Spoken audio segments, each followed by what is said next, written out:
자, 오늘은 지금 항상 한참 이슈가 되고 있는 우한 폐렴에 대해서 대항하고 있는 대한민국에 대해서 한번 말씀을 증가하도록 하겠습니다. 자, 이 스피겔이라는 독일의 유명한 유력한 시사 주간지의 한 표지 모델입니다. 표지입니다.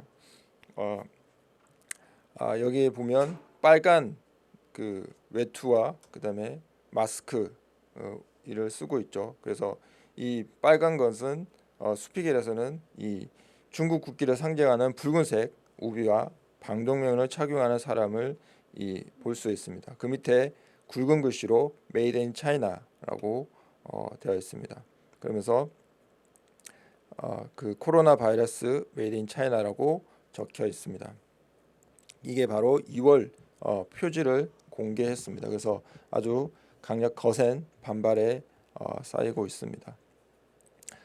지금 서구권에서는 거주하는 아시아인들에 대해서 아주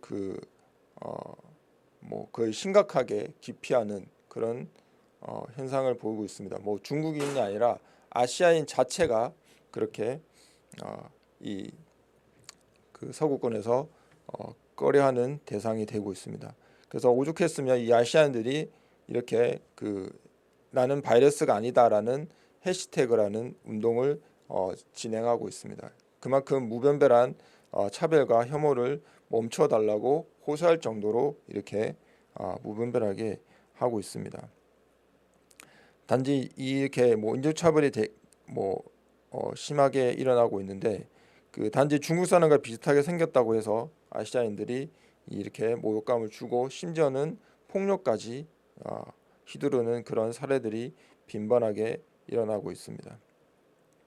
뭐 유색 인종을 겨냥한 유럽의 혐오 정서는 감염증이 이런 바이러스가 유행할 때마다 고개를 들기 시작하는데 1980년대 초에는 인간 면역 결핍 바이러스의 유행 시기에는 IT인들이, 그다음에 2009년에 신종플루에는 멕시코인들이, 2014년에는 에볼라 바이러스로 발병되는 아프리카의 배제를 타겟이 되는데 이것이 이런 형국으로 돌아가 있습니다. 제가 최근에 미국에 갔을 때도 기침 한 번만 하면 미국인들이 알아듣지 못하는 영어로 막 뭐라고 하고 그다음에 그렇게 막 혐오하는 그런 발언들도 일삼지 않았다는 것을 우리가 볼 수가 있었습니다. 자, 왜 이렇게 서구인들이 물론 바이러스도 있지만 특히 중국인들을 더 못 믿어하는 그런 상황들이 발생하고 있습니다. 그게 뭐냐면 이 우한 폐렴의 첫 경고한 중국계 의사가 환자가 돌보다가 이제 감염돼 결국 사망했는데 이 사람이 우한 중심 병원에서 일하던 이 사람인데 작년 12월에 2003년 중화권 휩쓸었던 사스가 한참 유행일 그런 것을 보고 사스와 유사한 증상을 보이고 있는 환자 7명을 발생했다는 것을 이제 병원의 문건을 보고 알게 된 거죠. 그래서 이것을 감염 확산의 가능성이 우려된다면서 동료 의사 7명과 같이 함께 SNS에서다가 이제 이런 위험한 상황을 알리게 되었죠.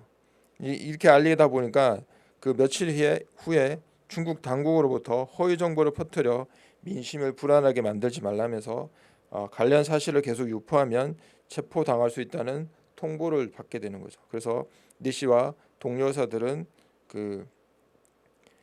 공안국에 소환돼 잘못을 인정한 자수서까지 쓰게 되는 그런 상황들을 알리게 되는 거죠. 그래서 그렇게 이렇게 중국이 은폐를 하는 그런 상황을 보고 있는 거죠. 그래서 그것을 전 세계인들이 알게 되면서 더욱더 우려가 되는 거죠.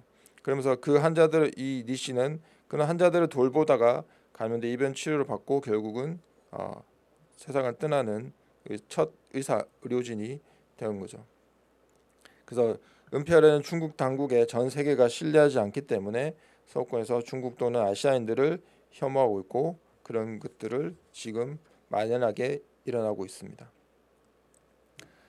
자, 우한폐렴의 근원지라고 하는 이 우한 그 해산물 시장의 모습입니다. 그 좌측에 있는 건 우한 해산물 시장 야생동물의 메뉴판입니다. 뭐 온갖 모든 종류의 야생동물을 메뉴판을 금액을 정해놓고 거기서 판매를 하고 있습니다. 뭐 진짜 중국은 뭐 못 먹을 게 없는 나라로 모든 걸 다 해먹는 먹는다는 그런 나라인데 이렇게 직접적으로 이런 상황들을 알게 되니까 참 뭐 끔찍한 상황들이고, 우측에 보면 이제 야크라는 그런 고기를 파는, 우리 솔직히 야크는 잘 먹지 않잖아요. 근데 야크를 팔아서 이렇게 팔고 있는 그런 시장이 되는 거죠.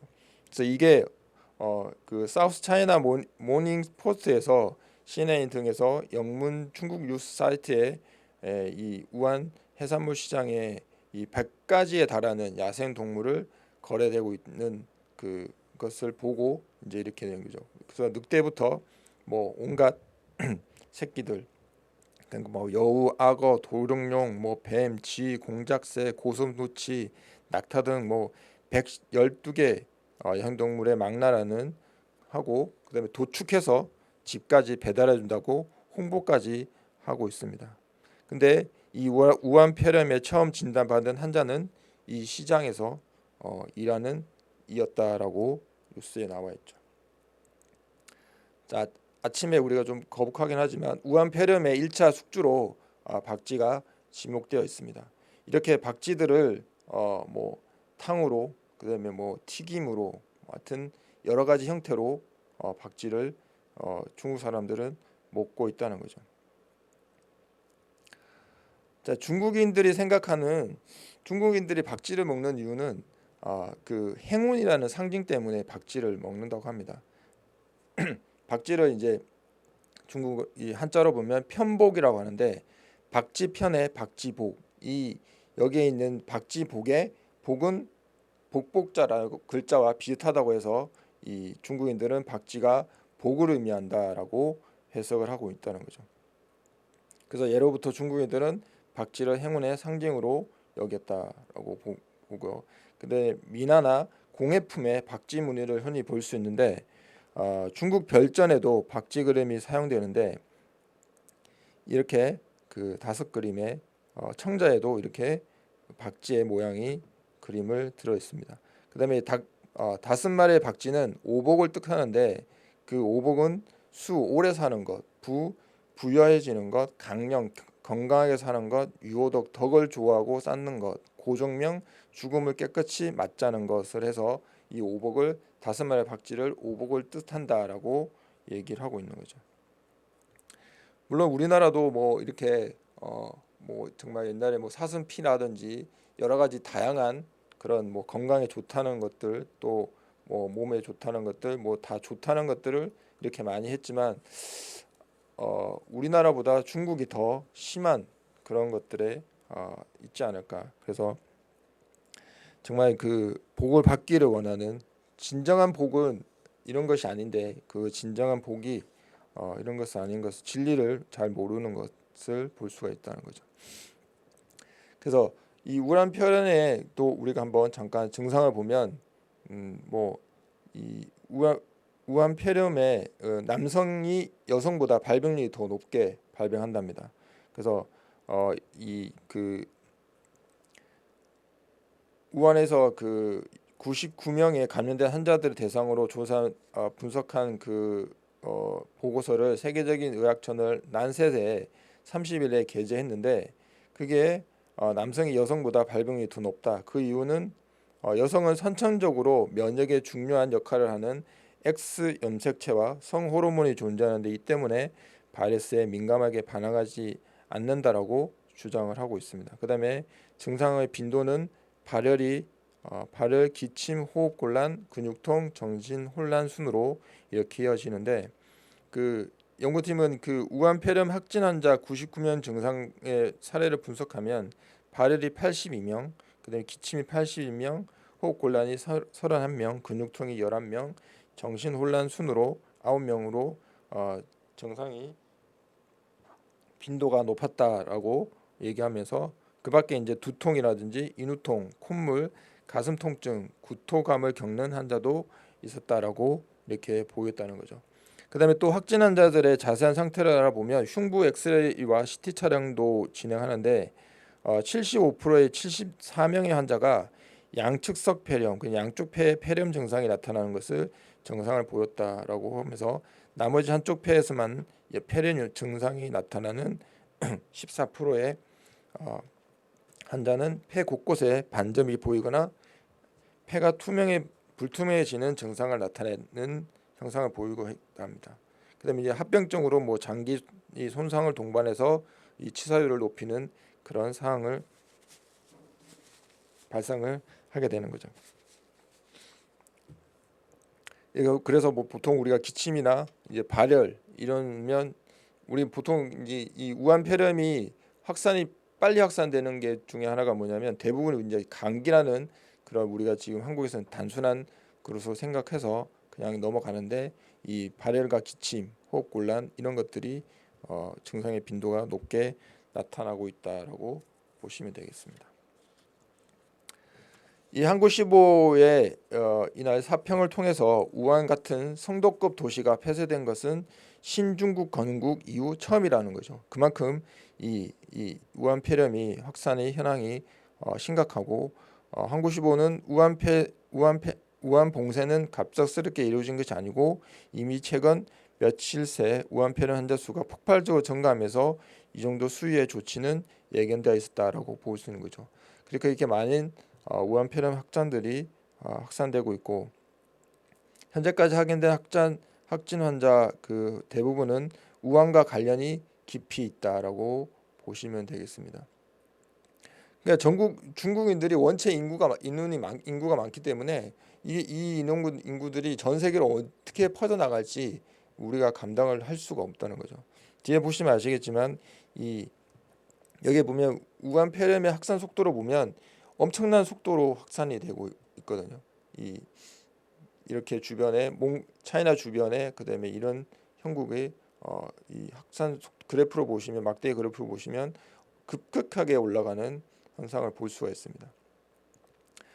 이건 제가 이제 어제 날짜로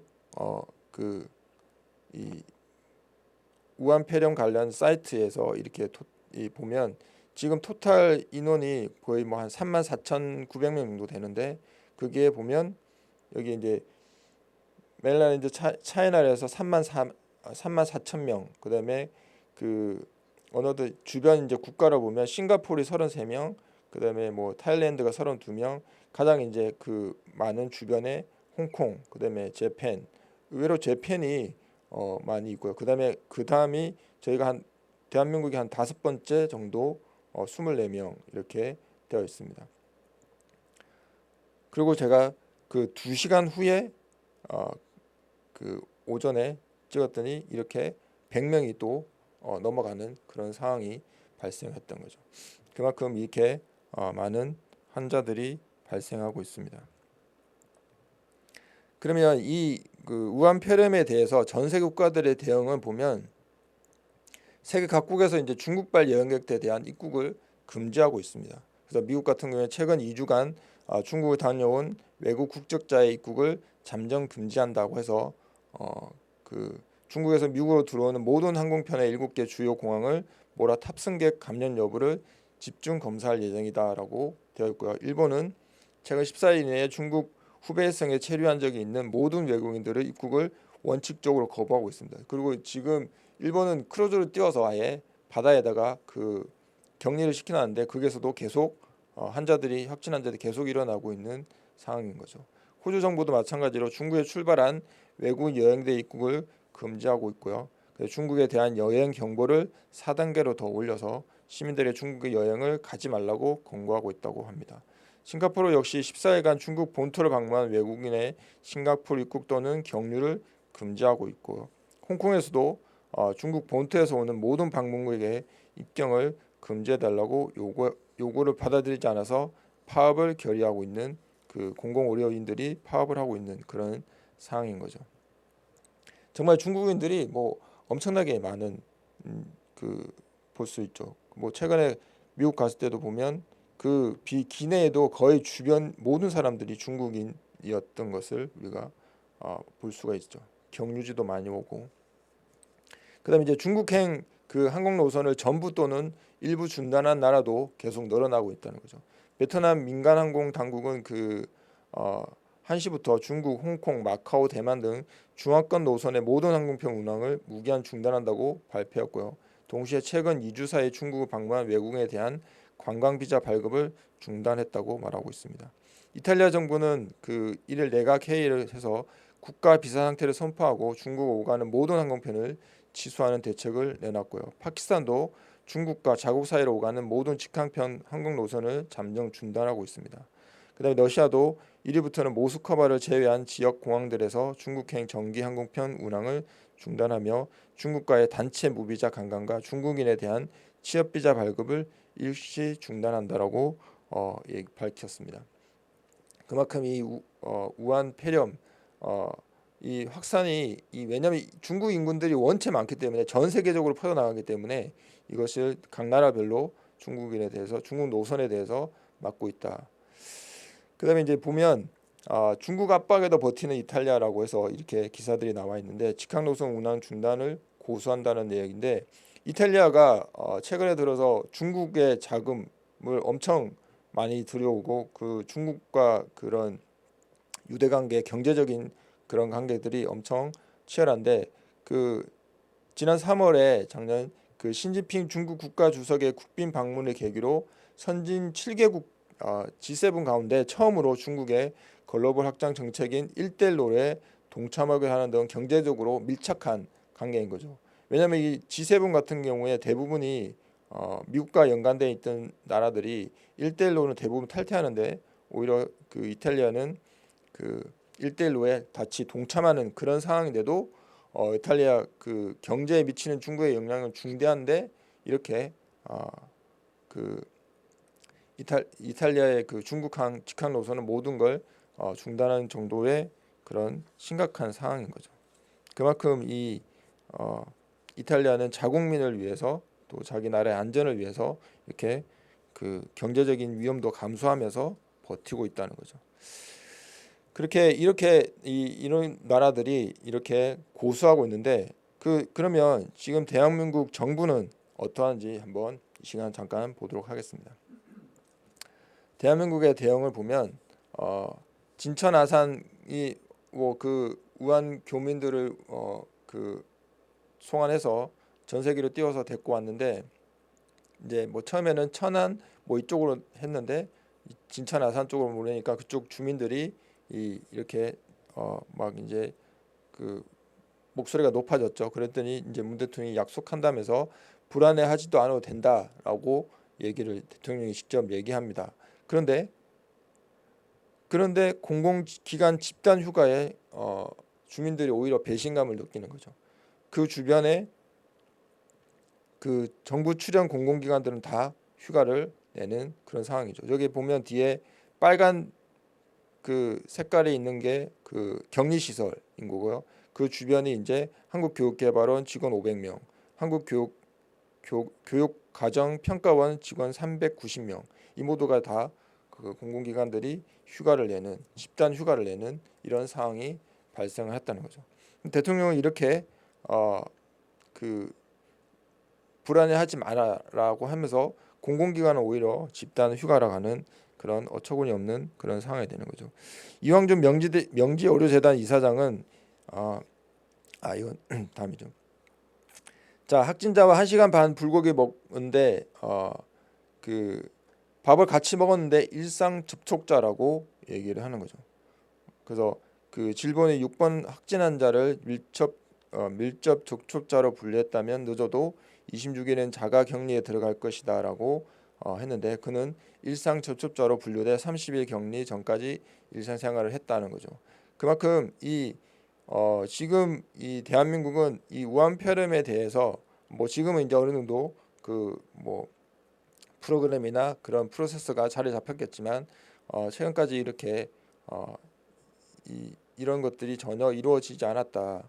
그래서 이루어진 그런 사례를 볼 수 있는 거죠. 그래서 이왕준 명지의료재단 이사장은 1m 거리에서 침 튀기며 1시간 30분 동안 함께 밥을 먹었으면 마스크를 쓰고 10시간 붙어 있는 것보다도 감염 전파 우려가 더 높다라고 얘기하는 거죠. 전문가들은 병원 내 감염 위주였던 메르스와 달리 식사 같은 일상생활에서 감염이 일어나는 것을 봤을 때 우한 폐렴의 전파력이 더 높을 수 있다고 얘기하고 있다는 거죠.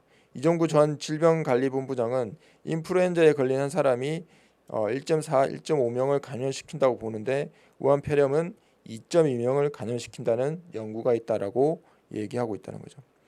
그래서 그 일상 접촉자와 밀접 접촉자를 잘 분류되는데 일상 접촉자는 평소처럼 생활하면서 전화 문자로 증세가 있는지를 보건당국에서 하루 1회 이상 보고하는 반면 밀접 접촉자는 집에 격리되고 외출 시 보건당국에 보고해야 한다라고 되어 있는 거죠. 메르스 사태 때는 2m 이내의 접근을 기준으로 분리했지만 최근엔 역학조사관의 재량에 맡기면서 일정한 기준이 없었다는 지적이 일게 되는 거죠. 그런 상황이 있습니다. 그래서 이제 우한 교민들을 데리고 왔을 때 문 대통령은 우한 교민 중 확진자 의심한 자 없다라고 얘기했는데 우한 교민 367명이 김포공항에서 금역했을 때 한 명이 고열로 전세기 못 탔다라고 되어 있습니다. 그러면서 우한의 귀국 교민 의심환자 총 18명이라는 뉴스가 나오게 되는 거죠. 문 대통령 말로는 우한 교민 중 확진자 의심환자 한 명도 없다는데 귀국 그 교민 의심환자가 총 18명이라 된다라고 이렇게 기사에 나와 있습니다. 그다음에 중국 정부 눈치보다 뒤늦게 입국 차단하는 그런 논란을 거세게 하고 있죠. 그만큼 아까 보시면 이탈리아는 그 경제적인 그런 위기 속에서도 자국민의 안전을 위해서 중국 노선을 전면 차단한 반면 우리나라는 엄청 늦게 되어 있죠. 또 하나는 작년 11월 달에 한중 출입국 검역 관리 협력 위한 그 양해각서를 체결하게 되는데 이러면서 엄청 그 중국과 이제 이런 교류를 이런 질병 관련 그 교류를 하기 위해서 했다는데 이 양해각서 체결은 에볼라, 메르스, 조류 인플루엔자 등 해외 신종 감염병 출현 등으로 글로벌 보건 안보 중요성이 부각되는 국제 상황에서 한중 양국 간 출입국 검역 관리 협력의 긴밀한 공조 체계를 구축한다는 점에서 큰 의미가 있다고 질본은 작년에 그렇게 발표를 했죠. 그래서 그 검역 업무 통계 편람에 따르면 우리나라 전체 입국자의 약 20%가 중국으로부터 입국하면서 중국은 애와 인체 감염 등 상시 발생에 따라 한중 간 해외 감염병 검역 관리 협력 체계의 구축이 필요성이 크다라고 이렇게 엄청나게 이런 MOU 이 체결에 대해서 했었죠. 근데 우측에 보면 한중 질본 한라인 우한 폐렴이 사태에서 딱 한 번 가동했다는 거죠. 그만큼 이렇게 그 양해각서까지 다 MOU 체결하고 났는데 정말 심각한 우한 폐렴에 있을 때 이런 그 한라인들이 딱 한 번 가동되었다는 거죠. 이 우한 폐렴이 12월에 거의 이제 발병을 하기 시작했고 그랬으면 벌써 만약에 이런 양해각서가 체결됐다면 우리나라 질본에서는 질병본부에서는 분명히 이 사실을 알아야 되는데 그 내용들을 정확하게 인지를 못했고 이런 양해각서가 아무런 의미가 없다는 거죠. 그래서 그 중국 질병관리본부와 신속한 정보 공유를 위한 구축한 기관장 간 한라인을 우한 폐렴 사태에서 단 한 번 그것도 전염 상황이 거의 한 달 가까이 지난 후 사용한 것으로 드러났다라고 기사는 얘기하고 있습니다.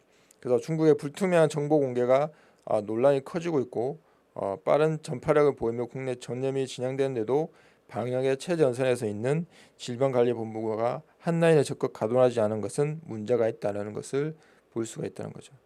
그러니까 막 중국에 대해서는 저희 우리나라가 막 그렇게 뭘 체계를 하고 이러면 막 엄청 저가는데 실제적으로 중국한테 받는 뭐 정보나 이득은 그렇게 많지 않다라는 것이 이런 것을 통해서 우리가 볼 수가 있다는 거죠. 그래서 이것도 전 세계적으로 확산되고 우리 국내에 세 번째 확진 환자가 발생할 때 26일 저녁에 그것도 잠깐 전화 통화로 잠깐 했다는 거죠. 그것들이 이렇게 질병관리본부가 제대로 대응을 못하고 있다라고 볼 수가 있습니다. 그다음에 이제 이 서울의 한 시장이 그 확진자 33명 중 서울만 10명인데도 방역막 잘 구축이 되어 있다라고 이렇게 자화자찬을 하고 있습니다. 그래서 이 확진자가 23명이 늘어난 가운데 박원순 시장이 방역망이 잘 구축되어 있다고 자화자찬을 하고 있는 그런 기사들이 나오고 있다는 거죠. 자, 우한 탈출한 명이 그게 보통 인구가 우한시가 한 1,000만 명 정도가 된다고 합니다. 근데 거의 500만 명 반 이상이 그 우한을 탈출했다고 하는데 이 바이두 지도 앱이라는 중국인의 절반에 육박한 6억 4,400만 명이 사용 중인 이 지도 앱 분석을 보면 12월 30일에서 1월 22일까지 탈출한 그 승객 중 65,833명이 53명이 베이징으로 향한 것으로 이게 나타나는데 그래서 베이징 그다음에 상하이, 광저우, 청두, 하이커우 그다음에 쿤밍, 샤먼, 선전, 사냐, 난닝 등 이 상위 10위의 기록을 이렇게 중국 대도시로 다 빠져나갔다는 거죠. 그다음에 같은 기간에 해외로 빠져나간 게 그 우한의 탑승객은 태국이 2만 500명, 그다음에 가장 많이 일어났고요. 그다음에 싱가포르는 1,600명, 그다음에 도쿄가 9,000명, 한국이 6,400명 순으로 조사되어 있다는 거죠. 그만큼 이 그 중국 대부분의 대도시로 빠져나가고 거기서 또 해외로 빠져나가는 그런 형국의 상황이 되고 모든 뭐 싱가포르나 이런 일본이나 이런 나라들은 빨리빨리 대응해서 그것들을 입국을 차단했는데 대한민국은 그 차단하는 시기가 아주 늦었다는 그런 얘기들이 많이 있었던 거죠. 그 대도시로 많이 빠져나가 있는 그런 상황입니다. 그래서 이 어쨌든 중국과 한국은 가까웠고 밀접한 나라이기 때문에 이런 많은 인원들이 들어왔음에 또 아까 그 확진자들이 세계에서 5번째로 순위가 되어 있는 것처럼 많은 인원이 대한민국에 들어와 있는 상황이죠. 그만큼 또 이 우리나라 관광청에서는 또 와서 확진자가 있으면 우리가 뭐 우리나라 그 의료 시스템으로 의료법으로 뭐 전액 치료를 해주겠다라고 얘기도 하고 있는 그런 상황이죠. 그래서 중국 같은 경우에는 지금 뭐 우한폐렴 그 확진자라고 하면 뭐 거의 사람들이 뭐 격리하고 그 폭력을 휘두르고 뭐 그렇게 엄청난 뒤에 나중에 동영상을 보시겠지만 그 내용들을 우리가 볼 수 있다는 거죠. 그만큼 대한민국은 또 의료 시설이 잘 돼 있고 또 이런 사람들한테 많이 개방이 되어 있다. 자, 문대통령은 또 이렇게 얘기합니다. 중국이 어려움이 우리 어려움이고 지원 아끼지 말아야 한다라고 이렇게 중국몽을 또 내비치되어 있습니다. 그러니까 이웃 국가로서 할 수 있는 지원과 협력을 아끼지 말자라고 되어 있고요. 그다음에 이런 그 서로 힘을 모아 지금의 비상 상황을 함께 극복해야 한다면서 이웃의 고통을 외면하지 않고 함께 나누고 연대할 때 진정한 이웃이 되고 함께 미래로 나갈 수 있다라고 얘기하고 있습니다. 근데 이렇게 대한민국 중국에 대한 이 중국몽은 정말 문재인 대통령은 엄청난 그 중국에 대한 그 뭐 사랑이 넘어서 거의 뭐 모든 것을 다 쏟아주는 그런 상황인 것 같습니다. 정말 한 국가의 원수가 이 정도로 중국을 사랑할 수 있을까라는 것을 볼 수가 있습니다. 근데 이제 이 그 샹하이민 신임 주한 중국 대사가 뭐 한국 입국 금지 학대 제동 거는 중국 뭐 이런 기사로 나와 있는데 한국 조치 많이 평가 않겠다. 본인이 솔직히 이 뭐 평가할 위치도 아니고 그런 것들을 할 상황이 아닌데 중국 대사가 이 기자회견을 하면서 이렇게 이런 얘기들을 하고 있는 거죠.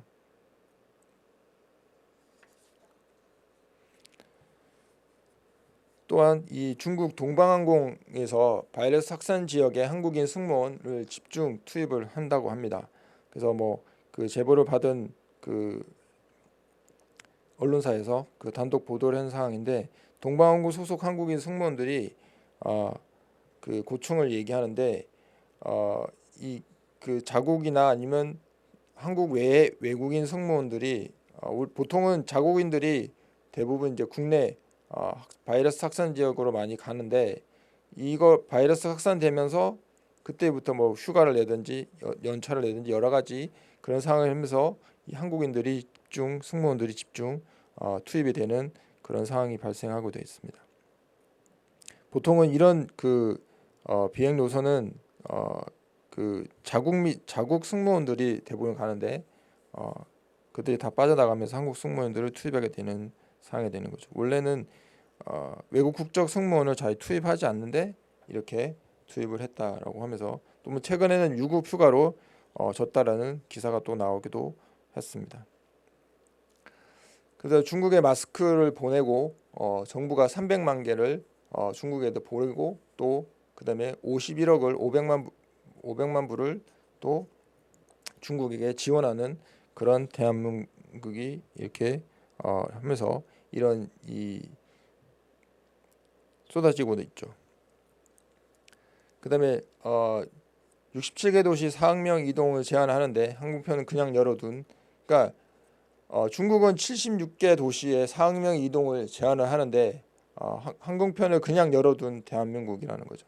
그만큼 중국도 차단하는 상황에서 우리나라는 아직도 항공편을 그것을 열어주고 있는 그런 상황인 거죠. 그다음에 이제 북한도 우한폐렴으로 중국과 국경을 폐쇄했는데 통일부는 대북 관광 계속 추진하겠다라고 얘기를 하고 있습니다. 그래서 이렇게 뭐 추진을 하고 있고 그다음에 아까 말씀드렸던 중국에 500만 불을 지원을 하는 그런 이 정부입니다.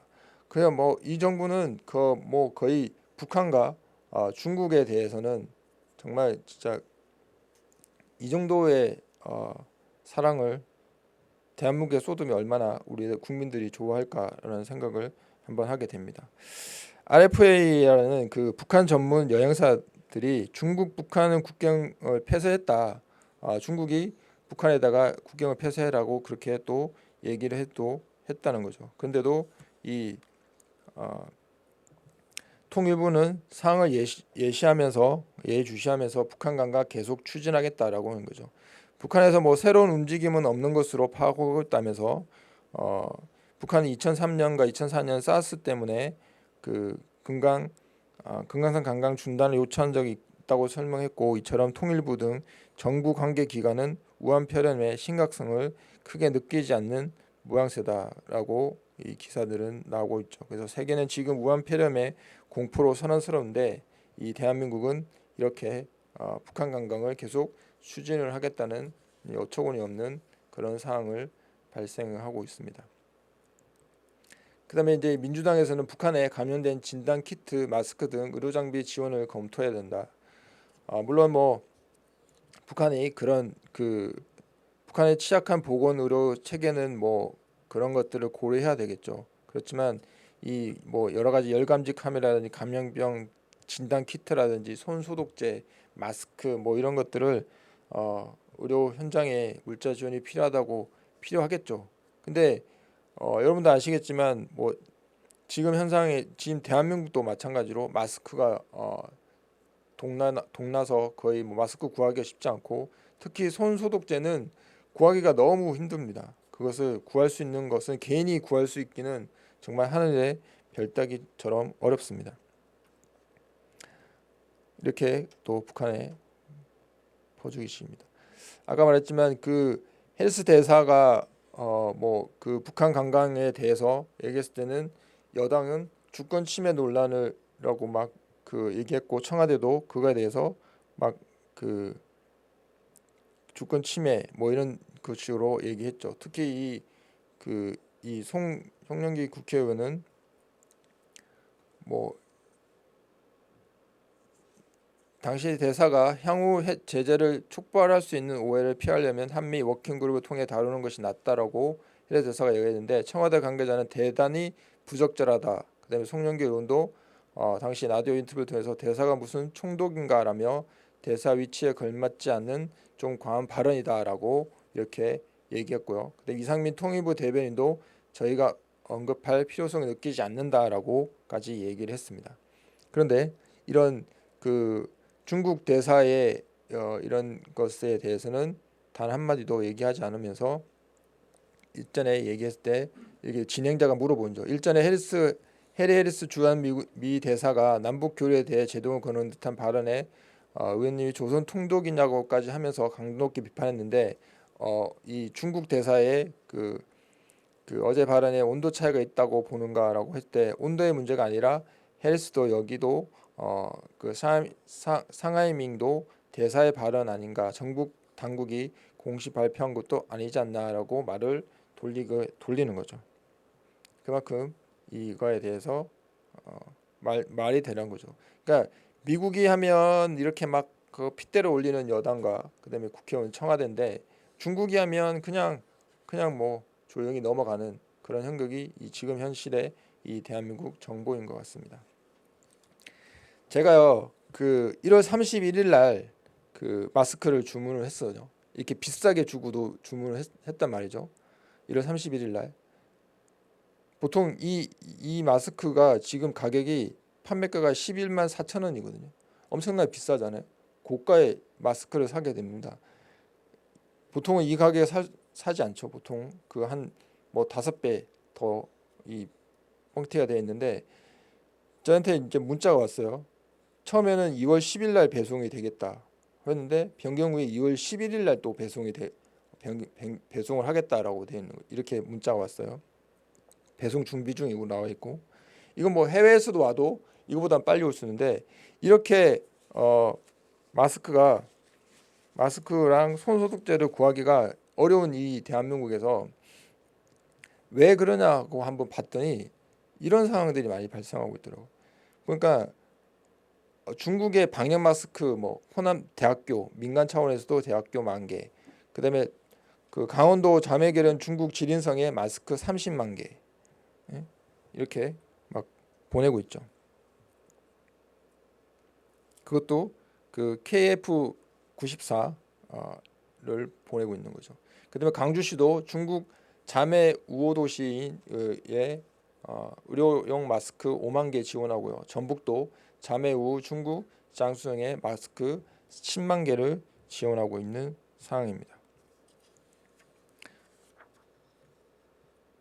그러니까 이렇게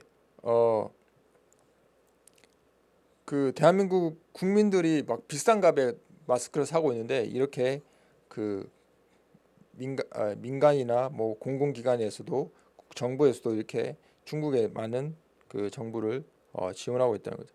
물론 뭐 지원하는 거에 대해서 뭐 그게 나쁜 게 아니라 이걸로 인해서 대한민국 국민들이 오히려 불이익을 받고 있다는 거죠. 가격이 그렇게 비싸게 사지 않을 마스크를 비싸게 사야 되고 그런 상황이 이 대한민국에 일어나고 있다는 거죠. 그래서 과연 대한민국 정부는 이 지금의 현 정부는 대한민국을 위하는 건지 아니면 중국을 위하는지를 아니면 북한을 위하는지를 알 수가 없는 이런 참 어처구니 없는 현실인 거죠. 자국민들은 비싸게 마스크를 사고 또 그 비싸게라도 바로바로 이 구매를 할 수 없는 그런 상황인 것이 참 이걸 하면서 안타까운 그런 상황이 발생을 했습니다. 자, 또한 그 우한폐렴이라고 부르지 말라고 얘기를 합니다. 그래서 뭐 그 문재인 사대주의 너무 지나치다라는 그런 기사도 나오고 있고요.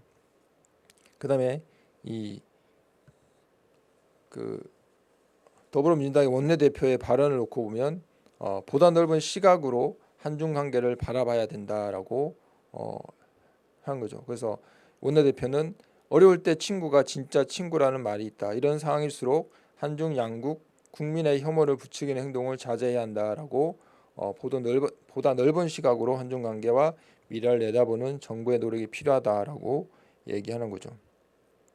그래서 원내대표가 이 댓글을 이제 사람들이 네티즌들이 얘기를 하기 시작합니다. 국민의 건강과 생명보다 마치 대중국 관계가 더 중요하다는 듯한 발언을 하고 있는 상황인 거죠. 그래서 네티즌 사이에서는 전염병도 같이 알아줘야 친구냐라면서 반응이 나오고, 네티즌들은 이 미세먼지도 우리 책임이라며 즐겁게 마셔주고 있다. 현 여건이 중국에 대한 저자세를 고수하는 것에 불만을 터뜨리고 있으며, 누가 중국을 혐오하자고 했나, 중국에서 들어오는 그 중국인들을 차단하고 검역을 하자라고 얘기를 한다는 거죠. 북한도 중국이 차단했는데, 이 네티즌들이 이렇게 얘기합니다. 병자호란 때 인조보다 더한 듯하다는 이 정부 여당의 우란 폐렴에 대한 그 대응에 대한 그 국민 여론들이 중국인 혐오로 왜곡하게 오히려 부르고 있는 그런 상황인 거죠. 그러면서 중국 또는 우한 등의 지역 명칭을 쓰지 않고 그 질병에 있는 것을 과도한 중국 눈치 보기라는 지적이 나오고 있는 상황인 거죠. 그래서 그러면 이 우한 폐렴이 이 문재인 대통령 말처럼 우한 폐렴을 우한 폐렴으로 부르지 말아야 되냐? 그러면 전 세계는 어떤가 한번 보도록 하겠습니다. CNN에서 보면 CNN은 우한 코로나 바이러스라고 되어 있죠. 마찬가지로 우한에 여기서 Death toll from 우한 코로나 바이러스 탑백이라고 되어 있고요. 그다음에 블룸버그스도 밑에 피어스 우한 바이러스 코드라고 되어 있고요. 밑에 마찬가지로 우한 코로나 바이러스라고 되어 있습니다. 그다음에 이제 여기 FP라는 이제 폴리시라고 해서 좀 생소하지만 이 국제 정치로 주로 다루는 유명한 언론사인데도 여기도 마찬가지로 더 우한 바이러스라고 되어 있고요. 마찬가지로 밑에도 우한 바이러스. 그다음에 이코노미스트에도 우한 코로나 바이러스라고 이렇게 되어 있는 거죠. 그러니까 여기 보면 이것 또한 그 한국시보에서 나와 있는 그 홈페이지 대문입니다. 우한 폐렴으로 이렇게 영문으로 나와 있죠. 이것처럼 이 한국시보 그날의 당 기간지 이 페이지 대문에 홈페이지 대문에 떡하니 우한 폐렴이라고 영어로 적어놨습니다. 그 나라에서도 공식 명칭이 우한 폐렴인데 애초에 우한이라 이름을 떼라는 것 자체가 아무런 의미가 없는 소리라는 거죠. 우한 폐렴 대신에 신종 코로나 바이러스라고 부르는 게 WHO 권장 사항이라는데 이건 말도 안 되는 소리죠. 신종 코로나 바이러스라는 건 애초에 질병 이름이 아니고 바이러스 이름인 거죠. 우리가 감기나 독감에 걸리면 그냥 독감에 걸렸다고 하지, 감기에 걸렸다고 얘기를 하지, 인플루엔자 바이러스 서브타입 A형에 걸렸다고 말을 하지 않지 않습니까? 그것처럼 이 바이러스 이름, 그건 단순히 그냥 바이러스 이름인 거죠. 신종 코로나 바이러스라는 이름 또한 그 자체가 그냥 새로 나온 코로나 바이러스 변종이라는 뜻이라는 거죠. 근데 이것을 국민들에게 우한 폐렴이라고 부르지 말라, 그 나라 지역명을 쓰지 말라라고 얘기한다는 거죠. 세계 언론들은 다 차이니스 바이러스, 우한 바이러스라고 얘기하고 있는데 이 대한민국은 그렇게 하지 말라는 것이 이 나라 정부의 수장이 얘기하고 있다는 거죠. 이런 사건이 또 과거에 또 있었죠. 옛날에 그 강원도의 그 8호에서 그 중국 그 압박에 이름을 바꾼다 만다 막 이런 얘기들이 많이 있었지 않습니까? 이 8호는 그 화천에 있는 그 8호 그 저수지 명칭인데 이것을 대봉으로 변경하려는 움직임이 있다는 거죠. 왜냐하면 이게 중국 그에서 8호 명칭을 변경을 정부와 자치단체에 요구하는 그런 요구를 했죠, 중국에서. 이 내용은 뭐냐면 그 6.25 때 한미연합군이 중국군 24,000여 명을 사살하고 호수에 수장시킨 하천 전투의 성전을 기념해 이승만 전 대통령이 붙인 이름을 이제 이 8.5라고 얘기하니까 중국 입장에서는 어떻게 보면 수치의 그런 지역이니까 이름이니까 그것을 대붕으로 바꿔라라고 얘기하고 있다는 거죠. 그렇게 또 그 사람들은 그 기간에서는 또 그렇게 2019년 DMZ 대붕호 평화문화제를 이름으로 걸고 개최하는 그런 일들이 일어나고 있다는 거죠. 자, 이제 동영상을 하나 보겠는데 지금 어떻게 보면 중국의 현실을 잠깐 볼 수 있는 안녕하십니까, 박사호입니다. 미국의 망명의 스티브 배넌과 함께 중국의 실정을 폭로하고 있는 고원구이는 어제 우한 폐렴의 실태와 관련해 자신의 견해를 밝혔습니다. 내용은 이렇습니다. 우한의 화장장은 49곳이 24시간 불가동돼 매일 1200구의 시신이 소각된다. 벌써 17일째 주야로 화장장이 가동되고 있다. 우한만 따졌을 때 이 수치다. 중국에서는 현재 2억 5천만 명이 격리된 상태다. 이 가운데 확진자 수가 얼마나 될까? 사실 중국의 절반 이상의 지역에서 전염병이 폭발적이다. 자기가 내부 정보를 확보한 바에 따르면 150만 명이 확진자로 파악된다. 현재 화장된 시신은 5만 이상이다. 3만을 훨씬 상회한다고 했습니다. 지금까지 중국이 발표한 공식 사망자 수는 636명에 불과합니다. 이틀 전 우한 시내에서는 한밤중에 빌딩 앞에서 큰 불이 났습니다. 우한 자여우란 초대형 현수막 앞에 밤새 불길이 타올랐습니다. 랴오닝성과 장시성도 성 전체가 봉쇄됐습니다. 베이징, 상하이, 항저우 할 것 없이 중국의 대도시 대부분이 번화함을 잃었습니다. 수십 개 도시가 연쇄적으로 폐쇄되고 있습니다. 인적이 사라진 도시를 인민전쟁을 선포한 인민해방군이 진주하고 있습니다. 2월 6일 일주일 만에 TV 화면에서 캄보디아 총리를 접견하는 시진핑의 모습은 다소 초췌했습니다.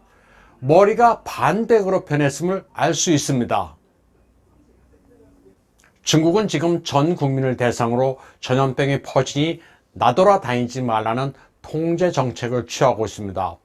집 밖으로 나오면 다리가 부러지고 말대꾸를 하면 이를 부러뜨려 버린다는 살벌한 표어가 이를 잘 대변하고 있습니다. 감염자로 보이는 젊은 부부가 끌려가기 전 길에서 서로 부둥켜 안고 흐느낍니다. 이어 순순히 쇠로 된 상자 안으로 들어갑니다. 쇠 상자의 문이 닫힌 뒤 안에서는 여성이 대성통곡을 하는 끔찍한 소리가 대로에까지 울려 퍼집니다.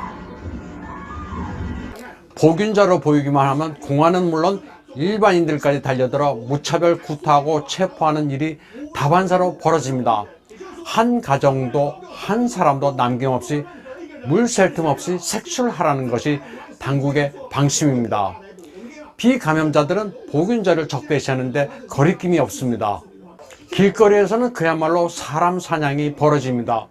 수많은 공안들이 몽둥이를 들고 체온이 높은 곳으로 드러나면 다짜고짜 격리구역으로 보내기 위해 달려듭니다. 한두 사람을 목표로 토끼몰이를 하며 추격하는 장면도 심심치 않게 볼 수 있습니다. 광저우 같은 외지에 나간 우한 사람들도 체포 대상입니다. 광저우에서 잡힌 우한 사람들은 상당히 많다고 합니다. 체포된 우한인들을 굴비처럼 줄줄이 줄로 묶어 어디론가 끌고 갑니다. 시민들이 모이는 곳에는 어김없이 공안이 등장합니다. 한 미용실에 공안이 들이닥쳐 나무 몽둥이로 기물을 붓습니다. 바이러스 전파 위험을 무릅쓰고 영업을 했다는 이유입니다. 사람들이 모여 마작을 한다고 테이블을 해머로 부수기도 합니다. 앞으로 2번 다시 마작을 못하게 한다면서 본때를 보이는 겁니다. 사방에서 소독을 한다고 난리가 벌어집니다. 은행에서는 지폐다발에 소독액을 뿌리고 거리에서는 사람이 있는지도 모르고 분사액을 발사하기도 합니다. 동네 구역별로 소독을 하는데 아파트 정문에는 소독 초소를 만들고 주민들에게 통과하도록 하고 체온을 잽니다. 주민들은 5m에 이르는 소독 통로를 걸어 나와야 합니다. 소독 알코올을 많이 사용하다 보니 화재도 나지만 출입 통제를 철저히 하는 바람에 도와주는 사람도 없습니다. 후베이, 저장, 원저우 같은 고위험 지역에서 온 일을 신고하라고 메가폰으로 외치기도 합니다. 신고를 하면 포상도 한다고 합니다. 마스크를 착용하지 않으면 위법 행위로 체포됩니다. 마스크를 미처 사지 못해 착용을 못했다고 하소연해도 소용이 없습니다. 불문곡직하고 체포됩니다. 우한을 비롯한 감염 지역에서는 사람들이 아주 예민합니다. 아가씨는 어디 사는 누구냐? 당신 얘기하는 거다. 큰 가방을 메고 어디 가냐? 마스크는 왜 안 썼느냐? 이리 나돌아다니면 다른 사람에게 해를 미친다. 남자친구와 밥 먹으러 가느냐? 마스크를 써라. 집에 귀가하라. 자전거 타고 있는 친구 마스크 써라. 나들이 하려면 마스크를 써라. 나라에 혼란을 끼치지 마라. 이런 지시는 중국 공안이 무인기로 하는 겁니다. 무인기에 장착된 카메라와 마이크를 이용해 주민들을 감시하고 단속합니다. 단속당하는 주민들은 누가 자기에게 마이크로 지시하는지 깜짝 놀랍니다. 감시에는 그야말로 사각이 없습니다. 파란 방호복을 입은 의료진은 감염이 우려됐는지 멘탈이 붕괴돼 길거리에서 소리를 지릅니다. 길거리 곳곳에서는 감염돼 얼마 살지 못한다면서 흉기난동을 벌이는 이들이 종종 있습니다. 자포자기해서 또는 자위 차원에서 흉기를 들고 거리를 활보하는 이들도 있습니다. 윈난성 딸 이게 이렇게 현재 중국은 이렇게 그런 상황들이고, 우리가 그 옛날에 그 천망이라고 중국의 이제 그 무인 카메라 그 시스템을 보고 또 보니까 이 드론으로 또 중국을 이렇게 그 아까 마스크 쓰라는 그런 마스크와 방송도 하는 그런 상황을 볼 수가 있습니다. 또한 이 우란 폐렴으로 인해서 독재 그 시진핑의 독재가 무너지지 않을까라는 또 생각을 할 수 있는 상황입니다. 독재 정권은 그 대부분 우발적 사고로 인해서 그 일어나는데, 과거에 2011년에 티니지가 노점상 청년의 분신 자살에 의해서 무너졌듯 중국 시진핑 체제도 우한 폐렴의 내부 고발자 리원양의 죽음으로 무너질 수 있다라는 그런 내용들이 있습니다. 또한 우란 폐렴과 중국 정부의 종교단체 행정 조치 13호를 발행하는데, 그 우한 폐렴은 작년 12월 감염이 확인되기 시작했습니다. 우한 폐렴의 발생 시점은 우연히도 중국 국가종교 사무국의 종교단체에 대한 행정조치 13호 명령을 발표 시점과 겹치는 그런 상황인 거죠. 그래서 그 중국 공화당의 원칙과 정책을 종교인사와 신자들에게 전파하라는 그 명령을 내리는 것이고요. 전문가들에 의하면 교회에서나 학교에서나 예수 그리스도가 아니라 신진핑이 중국의 하나님이라고 가르치라는 명령을 하게 됩니다. 그다음에 우한 폐렴과 중국 정부의 종교단체 행정조치 명령의 공통점은 교만인데, 이 레위기 26장 16절에 내가 이같이 너희에게 행하리니 곧 내가 너희에게 놀라운 재앙을 내려 폐병과 열병으로 눈이 어둡고 생명이 쇠약하게 할 것이요 너희가 파종한 것은 헛되리니 너희의 대적이 그것을 먹을 것임이라라고 얘기를 합니다. 지금 이제 시진핑이 그 자신이 우상화하는 그런 작업을 시작한 이후로 중국 정부가 엄청난 그 어려운 경제적으로나 또 이렇게 우한 폐렴으로 인한 그런 상황들을 봤을 때 또 이것이 또 단순히 일어나는 그런 일들은 아니다라고 볼 수가 있습니다. 그래서 성경의 그 전염병이 성경의 전염병을 보면 출애굽기 9장과 3절과 4절에 보면 이제 출애굽할 때 그 낙타와 소와 양에게 더하리니 심한 돌림병이 있을 것이며 여호와가 이스라엘의 가축과 애굽의 가축을 구별하리라라고 얘기하고요. 그다음에 민수기 14장 11절과 12절에 여호와께서 모세에게 이르시되 이 백성이 어느 때까지 나를 멸시하겠느냐, 내가 그들 중에 많은 이적을 행했으나 어느 때까지 나를 믿지 않겠느냐, 내가 전염병으로 그들을 쳐서 멸하고 내게 그보다 크고 강한 나라 이루게 하리라라고 말씀을 하십니다. 그다음에 민수기 25장 1절에 이스라엘 시딤에 머물러 있더니 그 백성이 모압 여자들과 음행하기를 시작하니라. 그러면서 6절에 이스라엘 자손의 온 회중이 해막문에서 울 때 이스라엘 자손 한 사람이 모세와 온 회중의 눈앞에 미디안의 한 여인을 데리고 그 형제로 온지라. 7장 제사장 아론의 손자 엘아살의 아들 비나스가 보고 회중 가운데서 일어나 손에 창을 들고 그 이스라엘 남자를 따라 그의 막사에 들어가 이스라엘 남자와 그 여인의 배를 꿰뚫어서 두 사람을 죽이니 연병이 이스라엘 자손에게 그쳤더라. 그 연병으로 죽은 자가 2만 4천 명이더라라고 민수기 25장 6절과 9절에 이렇게 성경의 전염병에 대해서 말씀하고 있습니다. 항상 하나님이 심판하실 때 항상 기근과 전쟁과 전염병으로 항상 심판을 하십니다. 그 중에서도 이렇게 지금 전 세계적으로 이 전염병들이 창궐하고 있는 그런 상황인 것입니다.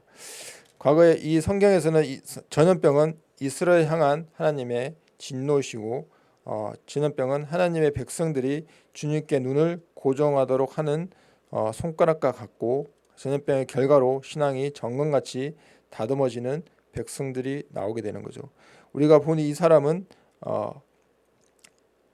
그렇게 많은 백성들이 전염병으로 통해서 다시 하나님 앞에 다시 나아가서 정말 하나님만 바라보는 그런 고정된 그런 상황들이 있고요. 그다음에 그 역대하상 21장 1절에 사탄이 일어나 이스라엘을 대적하고 다윗을 충동하여 이스라엘을 계수하게 하니라. 그래서 다윗을 그러면서 이 계수하면서 그 전염병으로 많은 사람들이 죽게 되는 거죠. 그렇게 이렇게 많은 하나님의 심판이 이렇게 일어나고 있는 거죠. 그다음에 뭐 그 과거에 이제 흑사병의 그 예언에는 보면 지벼룩에서 사람에 전이되는 질병으로 중세 유럽의 유럽 인구의 3분의 1 사망하는 흑사병이 있었는데 신명기 32장 24절에 그들이 주림으로 쇠약하여 불같은 더위와 독한 질병에 삼켜질 것이라 내가 들짐승의 이와 티끌에 기는 것에 독을 그들에게 보내리라라는 것을 볼 수 있고요. 그다음에 그 에이즈로 로마서 1장 27절에 이와 같이 남자들도 순리대로 여인 쓰기를 버리고 서로 향하여 음욕이 부릴 듯하며 남자가 남자로 더불어 불거러운 일을 향하여 저희의 그릇 때문에 상당한 보응을 그 자신에게 받으리라라고 이렇게 성경에 말씀을 하고 있는 거죠. 그다음에 시편 91편 2절에 내가 여호와를 가리켜 말하기를 저는 나의 피난처요 나의 요새요 나의 의뢰하는 하나님이라 하리니 이는 저가 너를 새 사냥꾼의 올무에서와 극한 연병에서 건지실 것이미로다. 내가 너를 그 기수로 덮으시리니 내가 그 날개 아래 피하리로다. 그 진실함은 방패와 손방패가 되나니 너는 밤에 놀램과 낮에 흐르는 살과 흑암 중에 행하는 연병과 백주에 항폐케 하는 파멸에 두려워 아니하리로다라고 되어 있는 거죠. 이것이 바로 또 스페인 독감은 최근에 알게 됐는데 이 경로를 몰랐는데 그 조류 철새가 그 원인인 것을 알 수 있었다라고 합니다. 자, 계시록 16장 10절과 11절에 그 다섯째가 그 대접을 짐승의 보좌에 쏟으니 그 나라가 곧 어두워지며 사람들이 아파서 자기 혀를 깨물고 아픈 것과 종기로 인하여 하늘의 하나님을 해방하고 저의 행위를 해결치 아니하더라라고 말씀합니다. 성경에서 전염병은 하나님의 징계나 심판의 도구였다. 이 우한 폐렴도 마찬가지로 중국에 대한 하나님의 심판이지 않을까라는 생각을 해봅니다. 이처럼 뭐 온 그 나라가 소돔과 고모라처럼 변해가고 이 땅에 하나님의 심판이 이루어지고 있습니다. 자, 우리는 죽음의 바이러스가 아닌 하나님의 예수님의 그 복음의 생명을 살리는 바이러스를 우리는 전해야 할 것입니다. 사도행전 24장 5절에 그 대제사장 아나니아가 사도 바울을 보고 얘기를 합니다. 우리가 보니 이 사람은 전염병 같은 자라 천하에 흩어진 유대인을 다 소유하게 하는 자요 나사렛 이단의 우두머리라라고 이렇게 얘기를 합니다. 그러면서 이렇게 아나니아는 총독에게 바울을 전염병자라고 고소를 하게 됩니다. 이렇게 우리는 사도 바울은 예수 바이러스를 전염시키며 복음을 전파했습니다.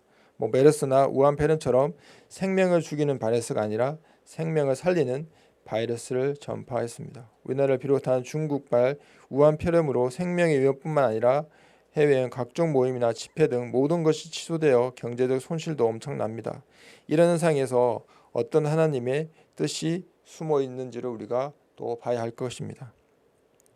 우리는 하나님의 뜻을 다 알 수 없지만 바쁜 일상과 세상의 일에서 잠시 떠나 오직 말씀과 기도에 집중하는 시간이 되었으면 합니다. 우리 모두가 눈에 보이지 않는 신종 우한 바이러스에 벌벌 떠는 연약함을 인식하고 가장 안전한 피난처인 주님의 날개 아래서 마음의 평강을 누리고 주님의 놀랍고 위대하심을 찬양하며 생명을 살리는 복음의 바이러스를 전파하기를 모두가 기도의 자리에 나아가기를 소망합니다.